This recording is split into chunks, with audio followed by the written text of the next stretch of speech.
Hi psychics, what's up? My name is Zamira. Welcome to the Heyurpsychic podcast. Thanks for clicking on this video if you're on YouTube, and if you're on any of the podcast platforms, thanks so much for being here. I'm really excited to get into this New Year's episode. Okay, so new year, new me, right? Everybody is really focusing on their manifesting game as we go into the new year. Okay. And we all broadcast this as getting momentum on the new year to become our most superhero selves and to manifest our wildest dreams, the lives that we strive for, okay? What we want, what we didn't get last year. There is a huge hyper focus on all of that in the beginning of the year, starting with the first. Some of you guys might know this because I do feel like a lot of the people who watch this are already witches, witchy, or whatever are into this stuff, which, hello, if you haven't already, please like and subscribe. Please support the podcast. It really helps me find the will to go on. So please help me out, guys. Here's the thing. There's a little bit of a reminder here that you don't need to rush toward making these manifestations happen. And the reason for this is because if we're living by the seasons as witches or as psychics, you can see that we're still in the winter season in the Northern Hemisphere, which tells us that we are still in the cosmic womb. We're still in the darkness. We're still reflecting on the past year. We're still resting. And if you are one of those people who do want to make this damn vision board, hell yes, girl, go for it. Go for it and make the vision happen, especially if you're feeling pumped. I wanted to talk about manifestation since it's a huge topic off the top of everybody's minds at this moment in time in the beginning of the year. Okay, and I just want to preface all that we're about to go into with the fact that this podcast was made with love, okay? And it's filled with all of the experience that I've had with manifesting. I'm an okay manifestor. I wouldn't say I'm like amazing, but I know about it. I know how to use it, and I know whenever it works. I know whenever I commit to it, it really does work. When we're talking about manifesting, we're talking about brand new cars. We're talking about brand new lives. We're talking about riches and love and money and all this stuff, right? But what if we could view manifestation or utilize manifestation as a key to healing, as a key of evolution for our highest and greatest good, for our highest selves to be enacted into this plane of earth? I really believe that manifestation can be used for either forces, good or evil, right? And, evil is subjective. I'm not saying you can be evil, but for instance, I'm sure, Jeff Bezos is really good at manifesting billions of dollars each year. You get what I'm saying? So we're going to go in a little bit of the hyper-commercialization of manifestation. I want to debunk some things about manifestation, talk about the science around manifestation a little bit and what that means. Is it true? Is it not true? As well as my own personal theories about manifestation, how it works, and then of course, how to actually do it, as well as some history going back into the past on where did all these terms come from? How did these ideas come about? Where do they actually originate from? Because everybody gets the vibe of manifestation, but we're not really thinking. We're not really thinking about where are these terms coming from? Where is this all from? It's under this very new age umbrella. And so that's what we're going to get into today. So come on to this journey with me. Manifestation as it is right now in the spiritual community is a little bit of a problem. Yes, I believe it's a little bit of a problem. I am really uncomfy with the hyper-commercialization of manifestation for many, many reasons. This is a very new agey topic. It's like one of the first things you do whenever you become a witch or somebody who is interested in metaphysics or esoterics or whatever. It's one of the first things you fall into with love and manifesting money. And so I kind of love it for that on one aspect because it's how people can really understand that, hey, we do have some sort of power, some sort of way to receive the things we want in a broken system, which I love. I love that we're empowering ourselves. But I do feel like at the same time, we've kind of gone a little bit too far, and it's become this tool that society uses to bind us in what the Matrix favors overall. And if you don't know what I mean by talking about the Matrix, watch the movie, bro. Look, I'm going to be using some buzzwords here and there.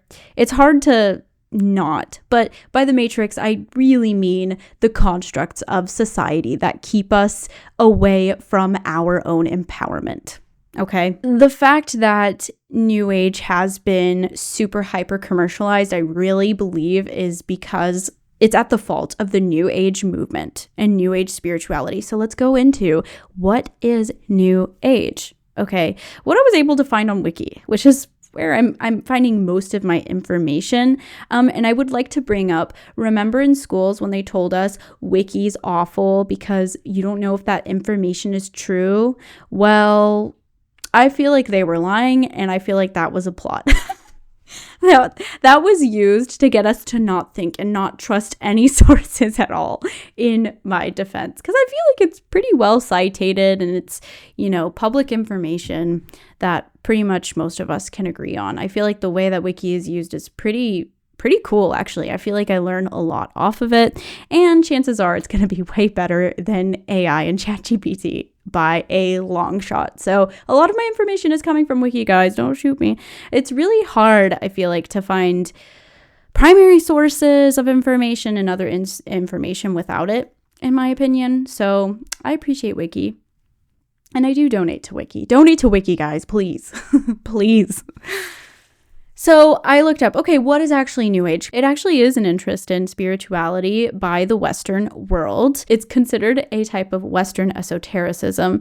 So what this means is that it's just not Eastern thought. It's made by white people. And made is a strong word. It's not really made by white people. It's actually a bunch of Eastern beliefs jumbled up into making a narrative for New Age. It was adopted around the 1970s, and so it involves these Eastern topics like karma, reincarnation, law of attraction, stuff like this, as well as UFOs and angels and channelers. So if we look at where New Age came from, it actually is, again, a coagulation of other branches of spirituality, one of which I have talked about on this channel is spiritualism, which is the belief that there is the other side, that exists, psychic abilities are real, and that we can speak to the dead, as well as theosophy and the New Thought movement. All of these terms, all of these ages, all of these branches of spirituality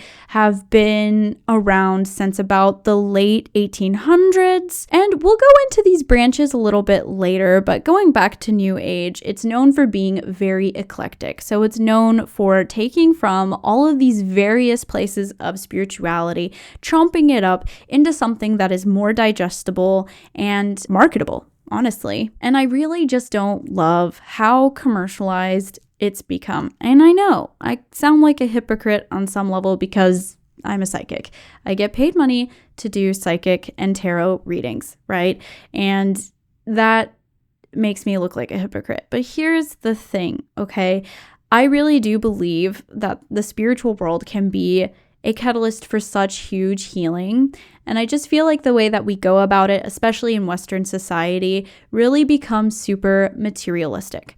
I'm not saying buying your crystals is bad or buying your books are bad or whatever, but it's more so how we start from that area. We start from buying the crystals, buying the tarot decks, buying all of this stuff and saying, oh, I'm spiritual because I have these things. Instead of really connecting with the reason why we're using these tools in the first place. Capitalism, one of the reasons why it works is because we are kind of taught if we're buying something, it's because we are that something. I buy this, therefore I am this. And I really feel like that needs to be turned around. You can practice spirituality without the tools. You can utilize your gifts in a strong and even more potent way without the tools as well. And I feel like this is something that the manifestation has really, really taken advantage of. Buy my course, buy my thing, buy my book. And if you do, you'll become rich. You'll become beautiful. Yeah, I just also feel like there is this huge paradox within New Age.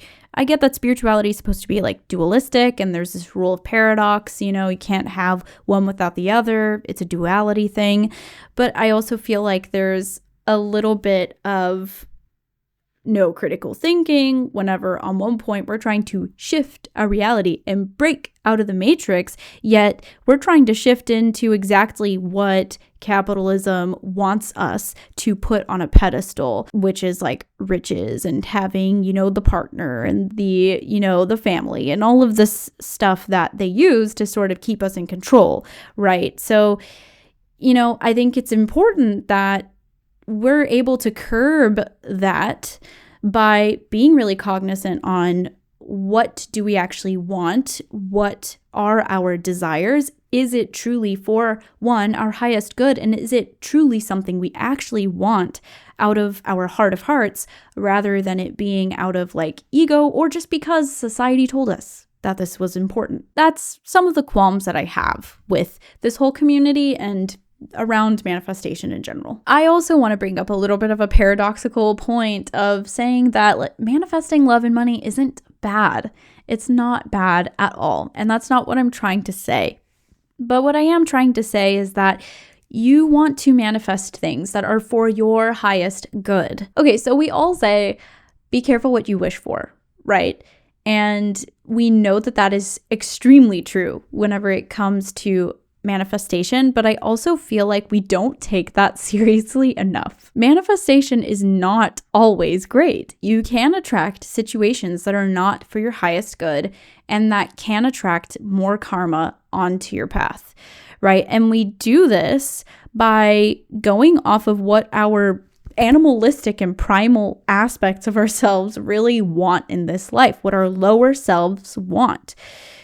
Not saying that the lower self is evil or bad, but the lower self doesn't necessarily understand what's for your highest good. It is simply just a reactor to whatever is going on into your life. And that is a very important role that the lower self needs to play. But at the end of the day, it doesn't see the full scope of what you actually need in your life. I essentially took a break from manifesting to really work on my own personal healing journey because I was just manifesting all the stuff that was like really nice on paper, and then whenever it came down to it, it like fucked up my life.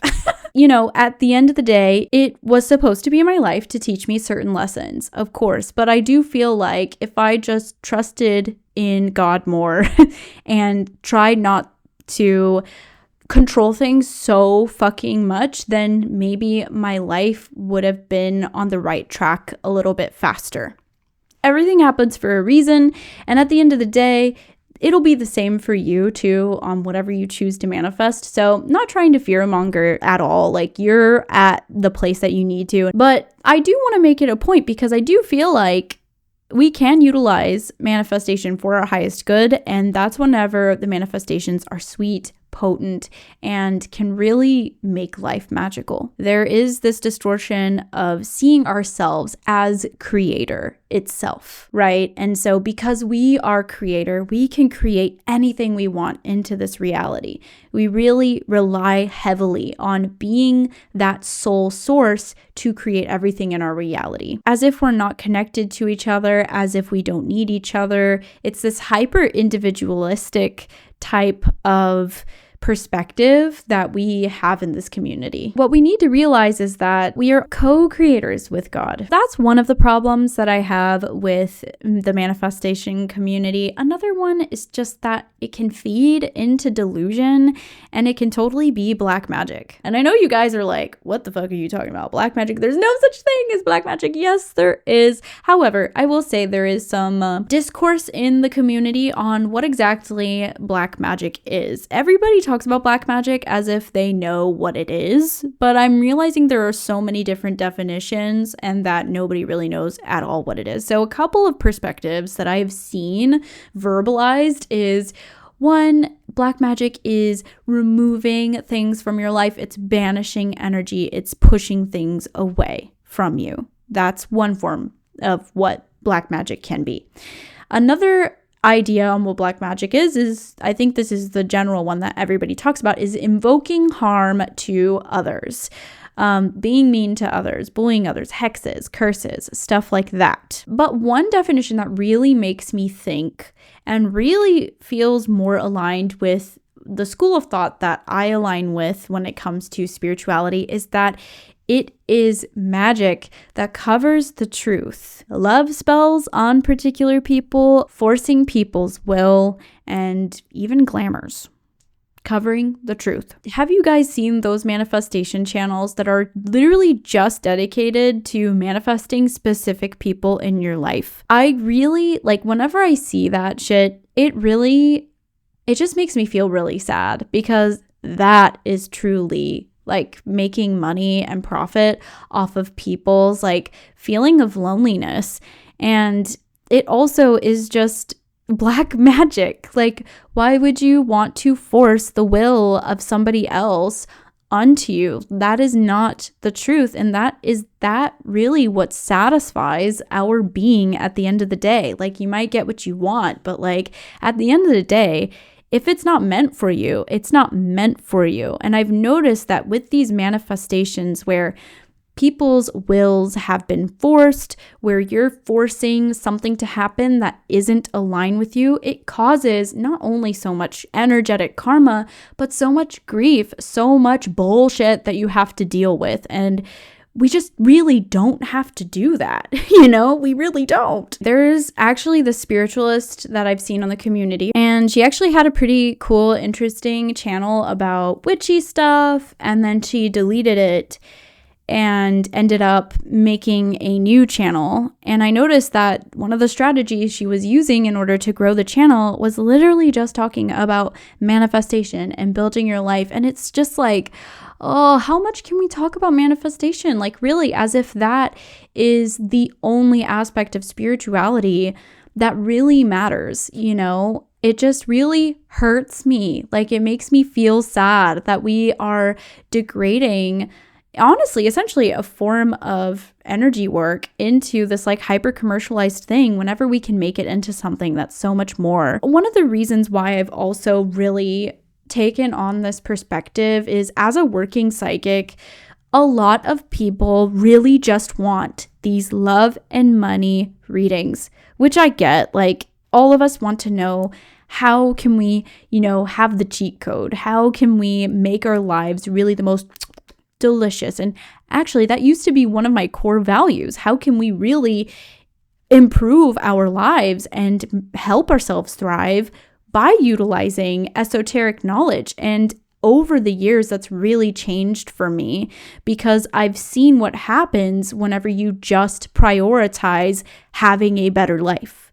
What about feeling better in your body? What about actually anchoring love into your system? What about actually feeling good about your life? You'll notice that feeling good about your life does not equal having a shit ton of money and the yacht and the crazy partner and all of this stuff. At the end of the day, it comes down to you and your particular soul's essence. Is that I do believe that as a society, we've been programmed, of course, to prioritize these things. And of course, I'm not saying I'm any better. I prioritize these things as well from time to time. And I'm still always constantly working on deprogramming myself to make sure that I'm not just selling out all the time. And I found that actually very difficult as I've been deeper and deeper into my own spiritual and psychic journey. But I do try very hard to make sure that I'm not just trying to make a quick buck here. I'm trying to serve our community and really kind of change the name and the game of what it means to be a spiritual practitioner, right?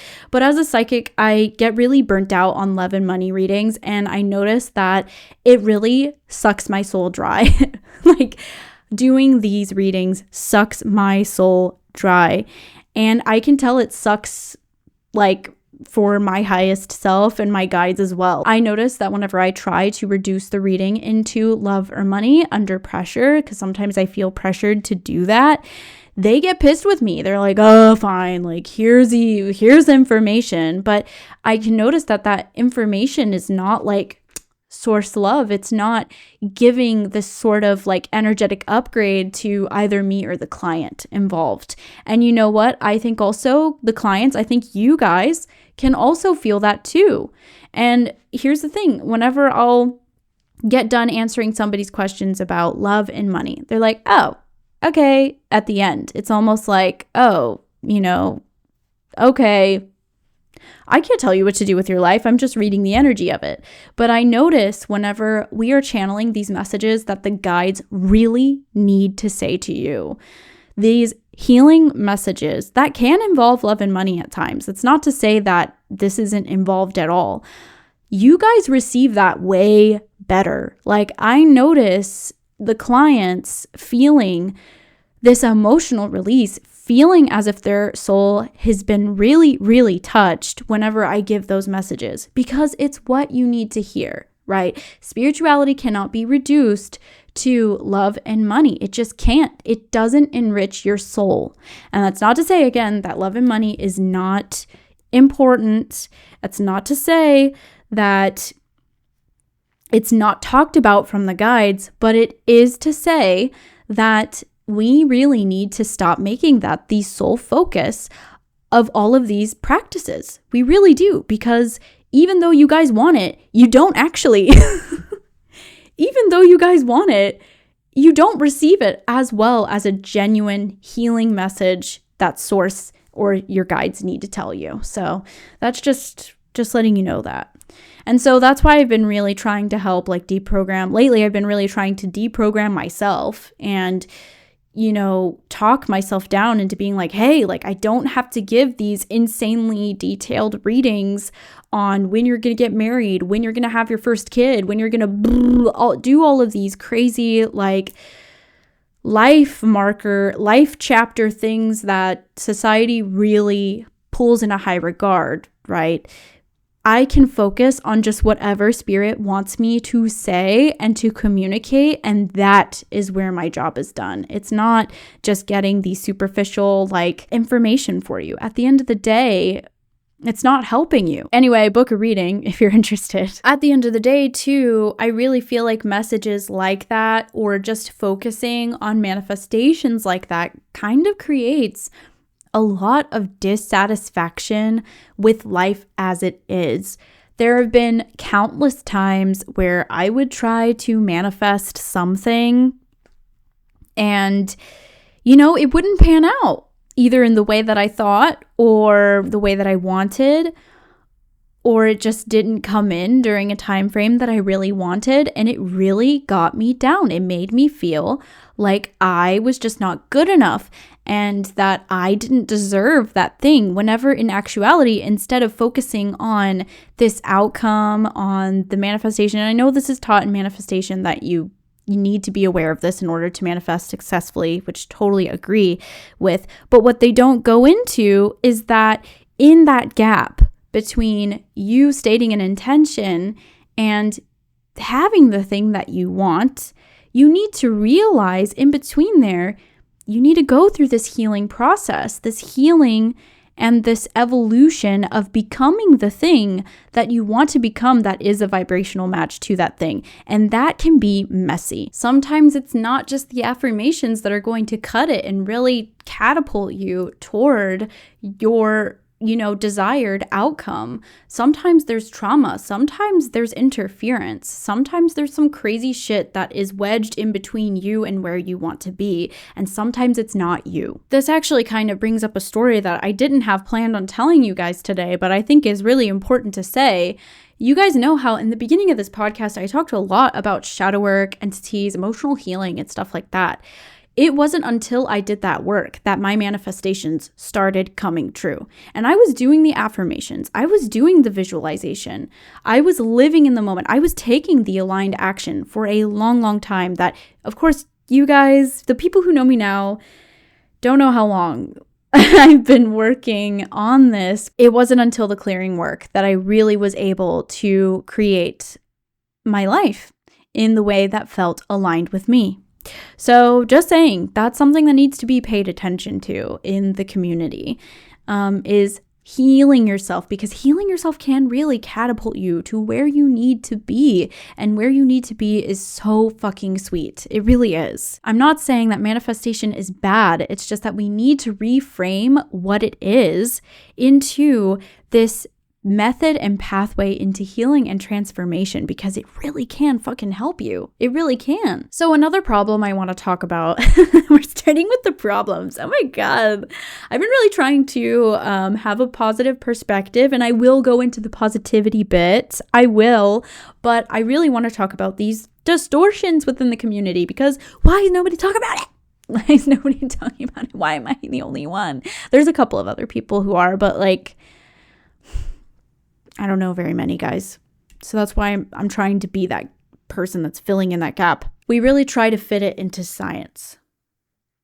We talk about quantum jumping. And I'm pretty sure this is kind of the work of Joe Dispenza, I think, Tony Robbins, those kinds of people. They make videos, or they don't make videos. They have their work, their life's work is really kind of making it scientific and stuff. And so I was like, you know what? I think this is a problem. I just know, if manifestation was truly, truly scientifically proven, I feel like that would be a bigger deal, no? So anyway, I go into it. I watch this girl's video about quantum physics and how you can prove manifestation is real with quantum physics.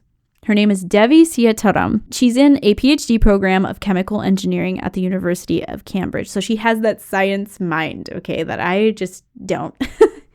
I just don't. Look, I got a BS in sociology, but it's in sociology. So whatever. So I was like, you know what? I'll go to somebody else. Can you make it make sense for me, please? So I will say it was really off of this one source. And she did list some sources as well. So she really talks about how thoughts don't create the frequencies, but emotions that are attached to the thoughts do. And she backs that up with Planck's law, with that law being that every physical body, I got this from Wiki, not a science mind, babe, okay? Except kinda. I mean, I did get my BS. Anyway, whatever. Every physical body spontaneously emits electromagnetic radiation and the spectral radiance of a body. Meaning everything has an energy, but we haven't exactly proven that emotions do quite yet.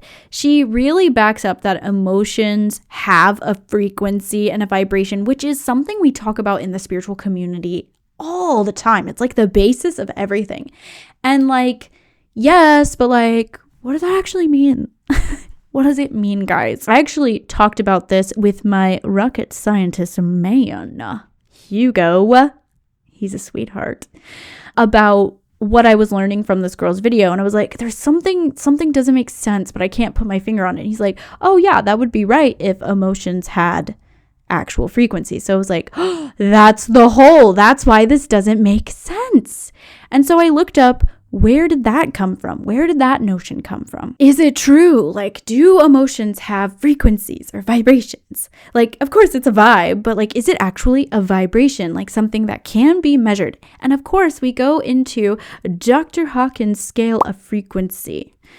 You've seen this little cone, this cone where we have contracted and expanded consciousness, right? And the good emotions are at the very top of the cone, and this means you can create more. And then the bottom of the cone, it's sad emotions. It's emotions that hurt you. I actually went to somebody else's video. I went to somebody else's video, y'all, to see our emotions. Do they have frequencies? Do they have vibrations? And the whole video was on that. And I really, really recommend going to watch this video. His name is like Jeff. Let me look it up. His name is Just Wojtek. Definitely not Jeff. I'll link this video below as well. Everything on an atomic scale vibrates, but do emotions either know or we just don't know yet is the answer to that. Okay. He looked at Dr. Hawkins' scale of frequency. Okay. Guess how this guy got the numbers? Okay. It was through muscle testing, right? He was an applied kinesiologist, which apparently isn't even the same as kinesiology, like the one that can be studied in college. They might be both in college, but one is more holistic than the other. Okay. He used muscle testing to see what was high vibe versus low vibe and then put them on a meter depending on something. But it had nothing to do with actually measuring frequencies, waves, or electromagnetic radiation. He pretty much just organized the emotions in an esoteric manner. Oh my God, it's not even frequency. It's not even vibration, guys. It's not.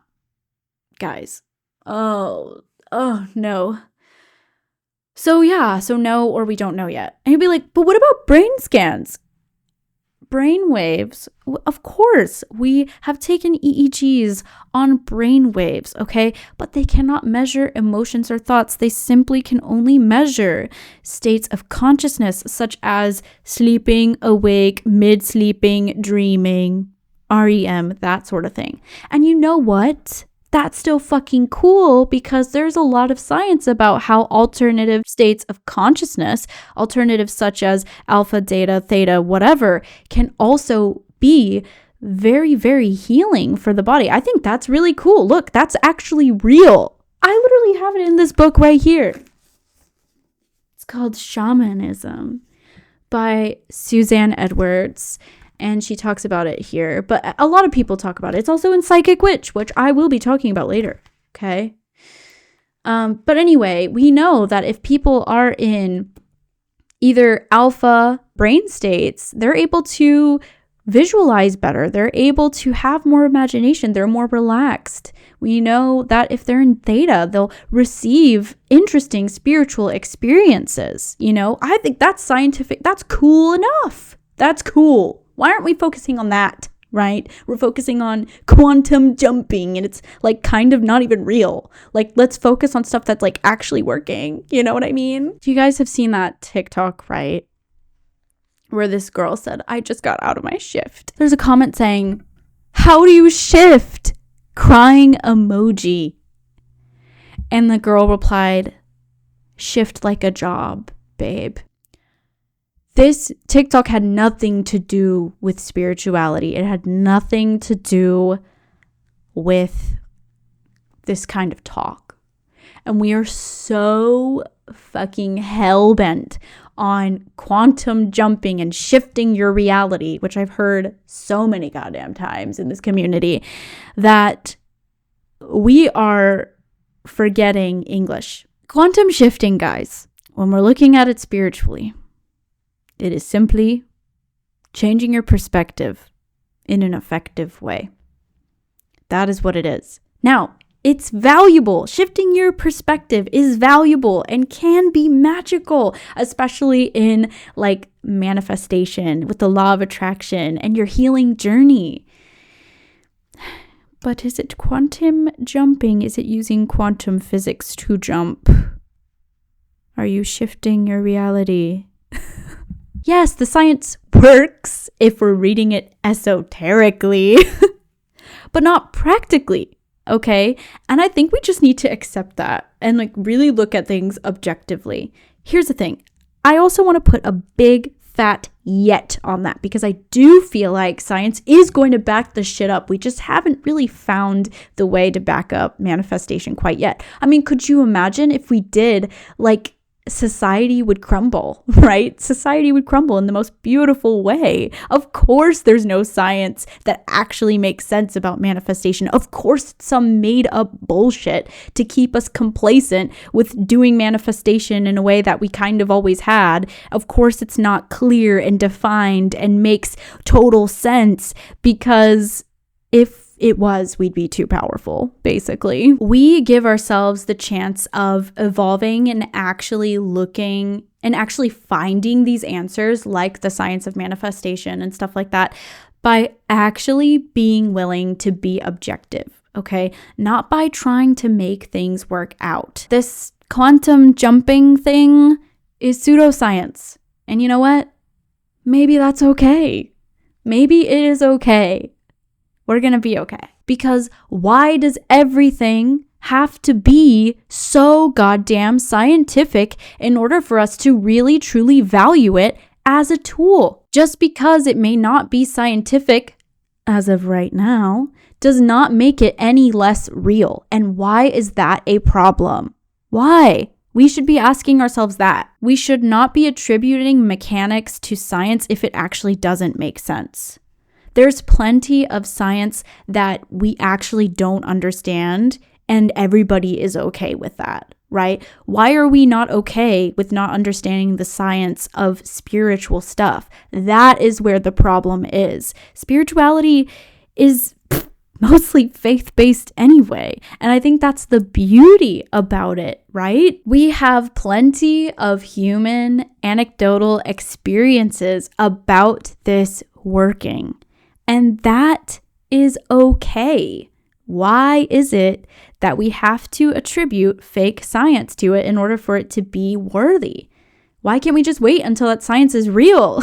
And this is also not to say that spirituality or psychic abilities and stuff like that can't be scientific. It absolutely can. And we have plenty of science to back up some really cool ass shit, especially in the field of parapsychology or neuroscience. Like we have the Maharishi effect, which talks about how transcendental meditation can reduce crime rates in a city. Like that's insane. We have Dr. Emoto and the science and the snowflake science and the talking to the rice experiment. If you don't know what that is, just look it up and look, people haven't been able to replicate it, but that is okay. There's still some science. And then there's shit ton of science around psychedelics and how they can really improve mental health, right? However, I do have a bone to pick with, if you look on the first page of Google, they say that actually doesn't work in Harvard studies, but they were really weird about it. And I'll go into that a little bit later. They were kind of like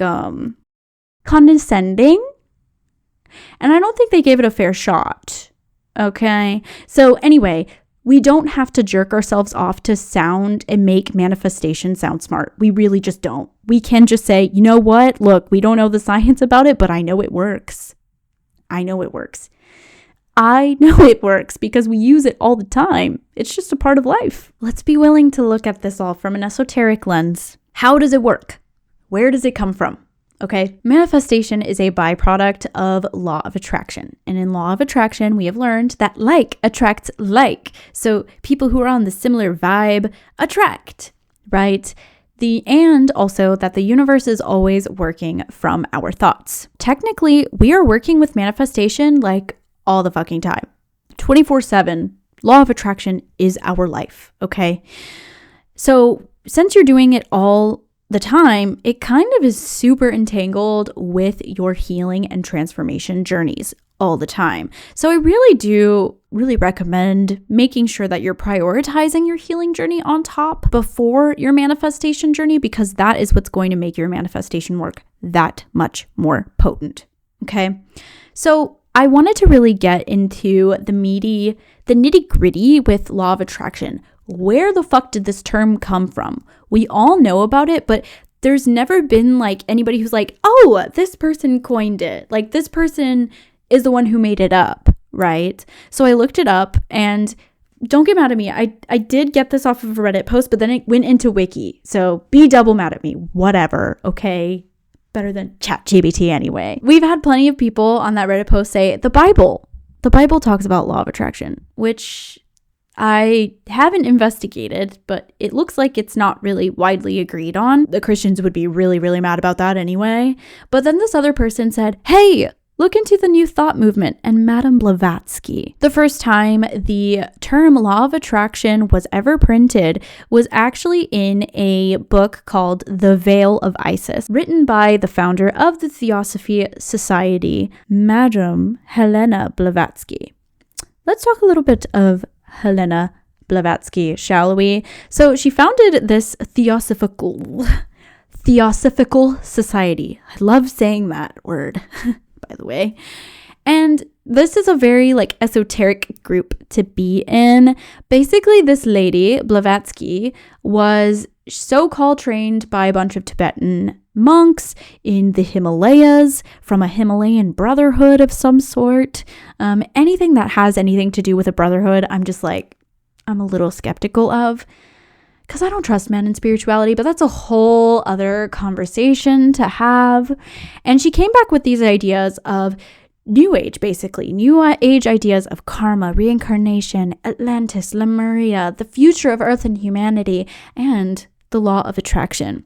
And in her book, The Veil of Isis, she talks about law of attraction, but the way that she talks about it is as if it's a given, as if everybody already knows what it is. She didn't even define it. She just talked about it as if everybody already knew. Here, I'll even read it.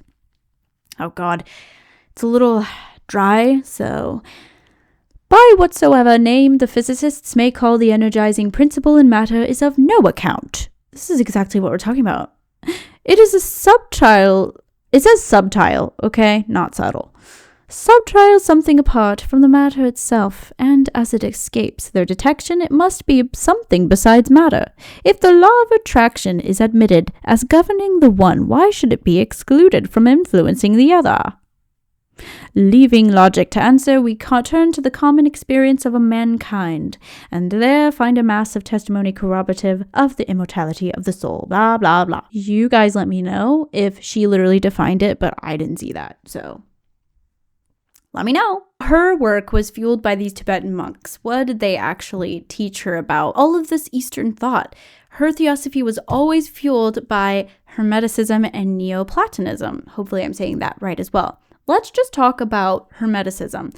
These are very, very ancient teachings by a figure who was called Hermes Trismegistus. Hopefully I'm saying it right. Trismegistus. Hermes Trismegistus.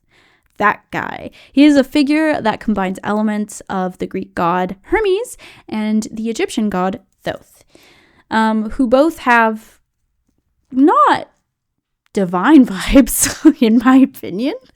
But there was something in Hermeticism called the Emerald Tablets. You may have heard about the Emerald Tablets. And in there, they talk about some laws of how the world works. And there are various translations that all kind of say different things. And I'll go into it later. But that's where the idea of like attracts like comes from. The term of as above, so below comes from. In a nutshell, Hermeticism had an emphasis on esoteric knowledge as the key to salvation. I have my fingers in quotation marks for those who are just listening on the audio. The soul's true home was in the divine realm, and the material world was a place of exile. Hermetic tradition of ascension through knowledge and purification paralleled Gnostic teachings about the soul's journey back to divine source, which is very similar to what my point is today. However, do I align with Hermeticism personally? No, because I don't know that much about it. It also kind of makes me feel sick a little bit. I feel sick even talking about it. So that's where we see it first in print. We have Theosophy here, and then we also have the New Thought movement fueling the law of attraction and really having people starting to make sense about what the law of attraction was. The New Thought movement was basically a group of people back in the, I think, late 1800s to early 1900s, talking about how you can utilize your mind to heal your body, to create your reality and get what you want.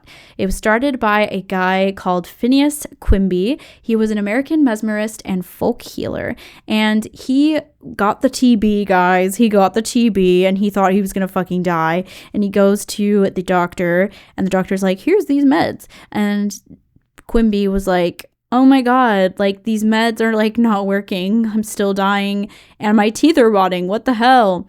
Quimby decided he would, I'm making this part up a little bit, but I'll tell you when it's real.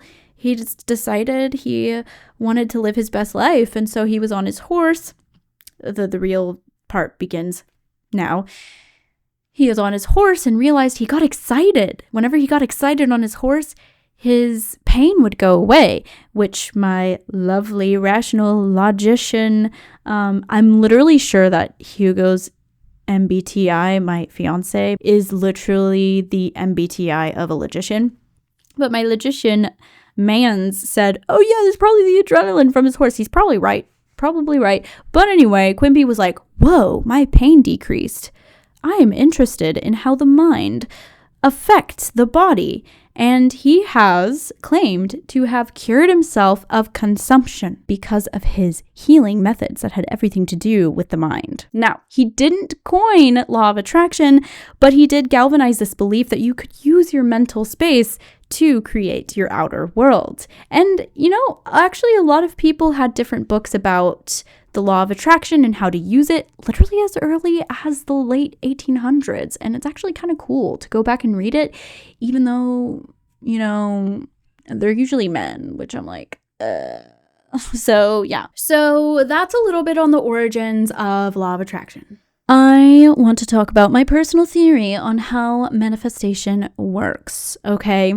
Now, I'm probably not the only person who's made this connection. Most likely. Probably not. However, it is a thought that came into my mind and was like, whoa, it was a download. I was like, oh my God, wait, that makes sense. And basically is that manifestation is just utilizing your aura, right? It's just the mechanics of your aura.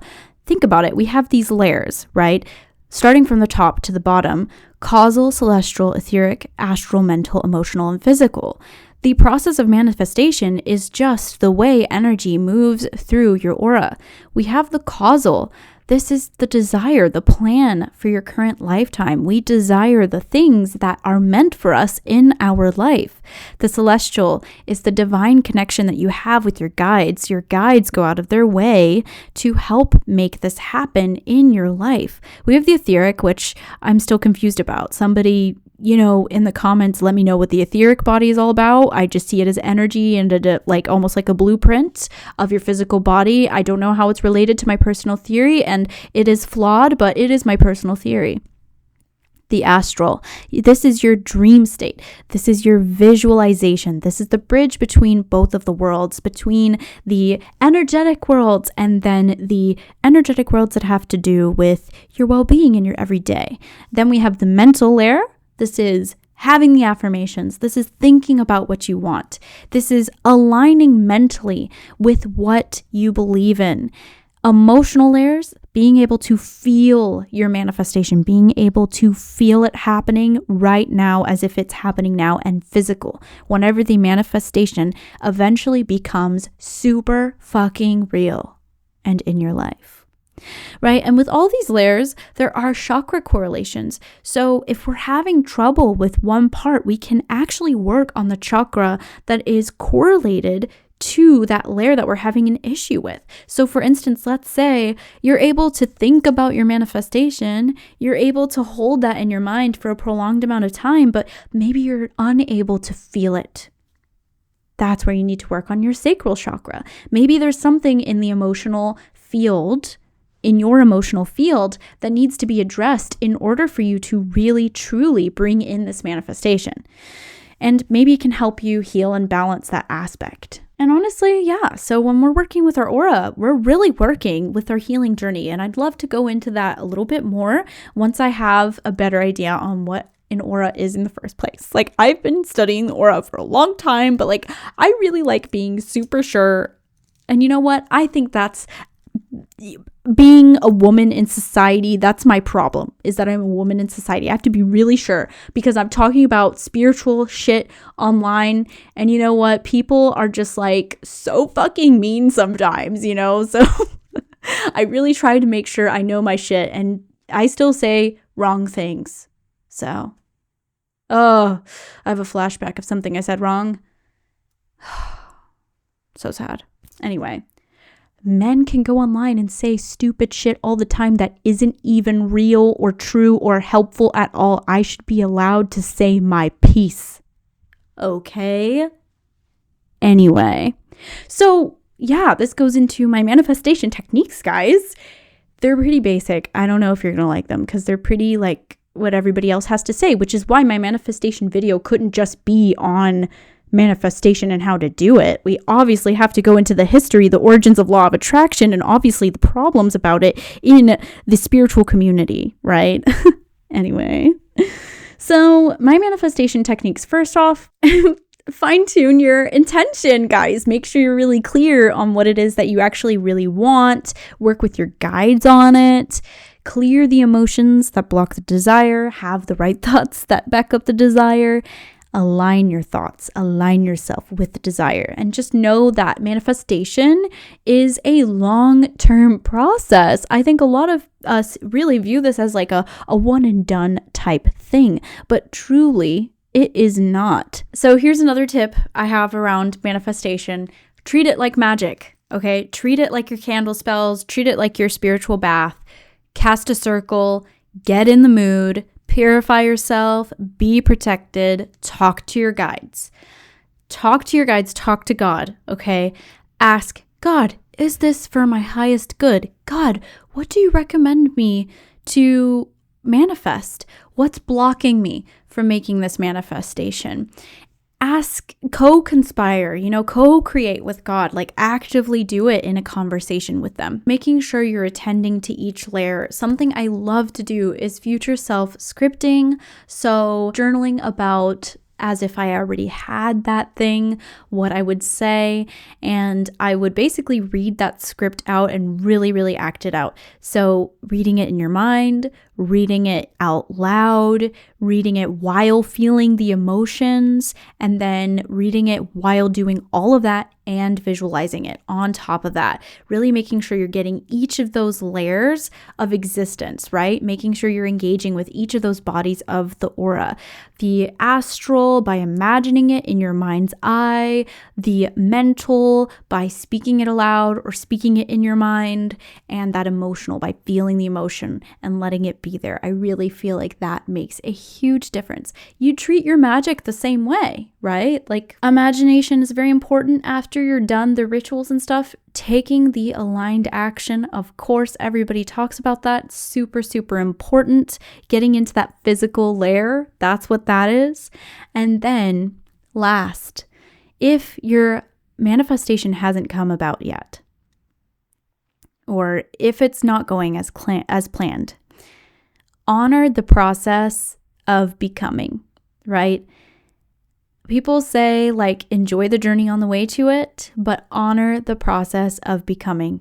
Realize that maybe there's still resistance. Maybe you're still holding resistance to your manifestation. Maybe there's a part of you that is feeling reluctant to really step into the new version of yourself that you're wanting to, right? Maybe it's beliefs. Maybe it's your environment. Maybe something needs to be tweaked. But in the end, honor the process of becoming the version of you that can receive what you are looking for, right? You have to prepare yourself to really bring in this manifestation. And if it takes a while to fruit, know that it's not because rejection is protection, babe. Maybe you're still learning how to become a vibrational match to that thing, right? So honor your process, right? And see it as an opportunity to heal the parts of you that you would love to heal in order to be a match to the things that you want. So, yes, that was our episode on manifestation. This has been something I wanted to talk about for a while now, but I feel like I just got the gusto and I feel like it's the perfect time for the new year.